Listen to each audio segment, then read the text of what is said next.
మీ జీఐఈటీ ఇప్పుడు జీజేయుగా మారింది. 2000కు పైగా ప్లేస్మెంట్స్, ఐపీఎం, కేపీఎంజీ వంటి సంస్థలతో ఇంటిగ్రేటెడ్ కోర్సులు. యూపీఎస్సీ కోచింగ్, అడ్మిషన్లు ఓపెన్.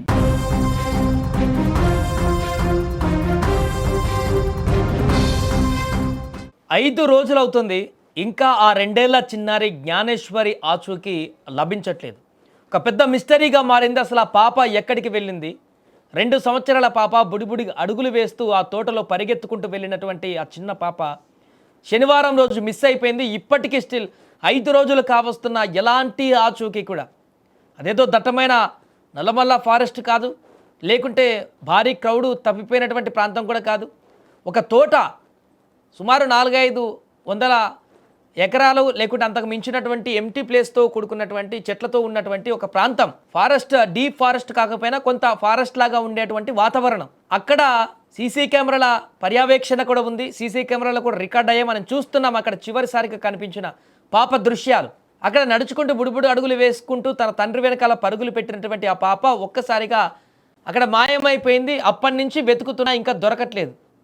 ఒక చిన్న పాప, చిన్న అడుగులు, బుడిబుడి అడుగులు వేసుకుంటూ వెళ్ళేటువంటి పాప ఎంత దూరం పోగలదు ఒకవేళ పరిగెత్తినా కూడా?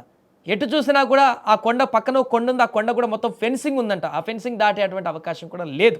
ఉంటే ఆ తోటలోనే ఉండాలి. ఈ 200-300 ఎకరాల్లో ఉన్నటువంటి తోటలోనే ఉండాలి, లేదా ఎవరైనా కిడ్నాప్ చేసైనా ఉండాలి. తోటను 5 రోజులుగా 100 మంది పోలీసులు, 100 మంది స్థానికులు, అక్కడ గ్రామస్తులు ఎంత వెతికినా, అణువణువు గాలించినా ఎక్కడ ఆచూకీ లభించట్లేదు. అంటే తోటలో ఆ చిన్నారి లేదనే విషయం స్పష్టంగా కనిపిస్తుంది. రెండవది, కిడ్నాప్ చేశాను ఉండాలి. కిడ్నాప్ చేసినటువంటి వ్యక్తులు ఎవరైనా బయటికి తీసుకువెళ్ళని ఉండాలి. లేదంటే ఇంకొక దారుణమైనటువంటి అనుమానం కూడా కలుగుతుంది. దానికి సంబంధించి ఏం జరిగిందో చూద్దాం. కానీ ప్రస్తుతానికి పోలీసులు రంగంలోకి దిగారు. 4-5 రోజుల నుంచి విస్తృతంగా అన్ని రకాల ప్రయత్నాలు చేస్తున్నారు. డ్రోన్ కెమెరాలు పెట్టారు, ఫ్లయింగ్ కెమెరాలు పెట్టేశారు. రకరకాల సాంకేతికలన్నీ ఉపయోగించి పాప అడ్రస్ ఎక్కడుందని వెతకడం ప్రారంభించారు. డాగ్ స్క్వాడ్ని కూడా తీసుకురావడం జరిగింది. తాజాగా ఇప్పుడు మన స్క్రీన్ మీద చూస్తున్నాం. ఆ చిన్న పాప దుస్తువులు ఏదైతే ఉన్నాయో, చిన్న గౌన్ ఏదైతే ఉంటుందో ఇంట్లో, ఆ గౌన్ని ఈ యొక్క పోలీసు జాగిలాలకి స్మెల్ చూపిస్తూ, పాప వాడినటువంటి వస్తువుల స్మెల్ పసిగట్టేలాగా ఆ కుక్కకు, ఆ యొక్క శునకానికి, పోలీస్ శునకానికి ట్రైన్ చేస్తూ, ఆ పాప ఆనవాళ్ళు ఈ యొక్క తోటలో ఎక్కడైనా ఉన్నాయా అని చెప్పేసి ఆ యొక్క డాగ్స్ని వదిలేటువంటి ప్రయత్నం చేస్తున్నారు. ఇప్పుడు ఆ డాగ్స్ ద్వారా ఆ పాప ఆచూకీ కనిపెట్టడానికి పోలీసులు ప్రయత్నాలు చేస్తున్నారు.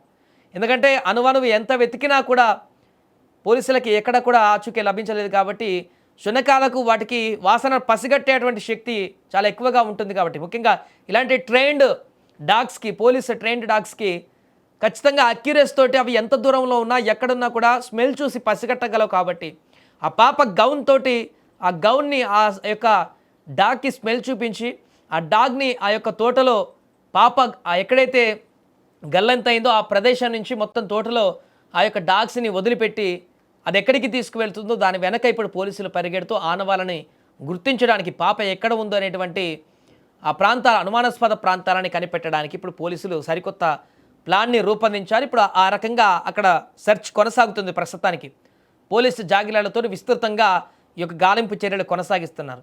5వ రోజుకు చేరుకున్న ఇంకా పాప ఆచూకీ లభించకపోవడంతో తల్లిదండ్రుల యొక్క బాధ అయితే వర్ణనాతీతంగా మారింది. ఎందుకంటే చిన్నారి 2 సంవత్సరాల పాప, మనం స్క్రీన్ మీద చూస్తున్నాం, బుడిబుడి అడుగులు వేసుకునేటువంటి పాప. ఒక పూట పాలు తాగకపోతేనే అల్లాడిపోయేటువంటి వయసు వాళ్ళది. ఒక పూట కడుపులో ఏమీ పడకపోతే తల్లడిల్లిపోయేటువంటి పరిస్థితి. అలాంటిది 5 రోజుల నుంచి ఆ పాప ఎక్కడుంది, ఎలా ఉంది, ఏమైనా తింటుందా లేదా అనేటువంటి ఆందోళనే ఇప్పుడు ఆ తల్లిదండ్రులను కుమిలిపోయేలా చేస్తుంది. ప్రస్తుతం ఇప్పుడు పోలీస్ జాగిలాలు కూడా ఎంట్రీ ఇచ్చాయి. కాబట్టి మరి జాగిలాలు ఈరోజు 5వ రోజుకు చేరుకుంది. ఈ రోజన్నా ఆ పాప ఆచూకీని ఏమైనా కనిపెడతాయా, లేకుంటే పాప ఎక్కడుందనేటువంటి విషయాన్ని పోలీసుల దర్యాప్తులో, అంటే డాగ్స్ సహాయంతో ఏమన్నా ఆచూకీ లభిస్తుందా అనేది చూడాల్సి ఉంది. ప్రస్తుతానికైతే అక్కడ విస్తృతమైనటువంటి తనిఖీ 5వ రోజు ఉదయం, నిన్న రాత్రి కూడా అక్కడ సోదాలు కొనసాగించారు. ఇంకా తోట మొత్తంలో కూడా విస్తృతంగా ఎక్కడ ఆ పక్కన ఒక కొండ ఉంది, ఆ కొండపైన కూడా గాలింపు చర్యలు చేపట్టడం ప్రారంభించారు. 5వ రోజు ఉదయం నుంచి కూడా మరలా అక్కడ ఇంకా ఆ యొక్క గాలింపు చర్యలు కొనసాగిస్తూనే ఉన్నారు. ఒక పెద్ద మిస్టరీగా మారినటువంటి సందర్భం ఇది. 5 రోజులు అవుతున్న ఆ పసిపాప అడ్రస్ తెలియకపోవడం, దారుణమైనటువంటి పరిస్థితికి అద్దం పడుతుంది అక్కడ. సో 5వ రోజు మరి అక్కడ కొనసాగుతున్నాయి కాబట్టి తనిఖీలు. ఇప్పుడు ప్రత్యేకమైనటువంటి డాగ్ స్క్వాడ్ రంగంలోకి దించారు కాబట్టి పాప వస్తువులతోటి స్మెల్ చూయించి మరి రంగంలోకి దింపుతున్నారు కాబట్టి ఈ రోజైనా ఆ పాప ఆచూకీ లభిస్తుందో అనేటువంటి ఆశ ఒక అందరికీ పాజిటివ్ ఆశ అయితే కనపడుతుంది. మరి పాప ఆచూకీ లభిస్తుందా లేదా అనేది వేచి చూద్దాం. ఖచ్చితంగా ఎక్కడున్నా కూడా పాప సేఫ్గా తల్లిదండ్రుల దగ్గరికి రావాలని కూడా కోరుకుందాం.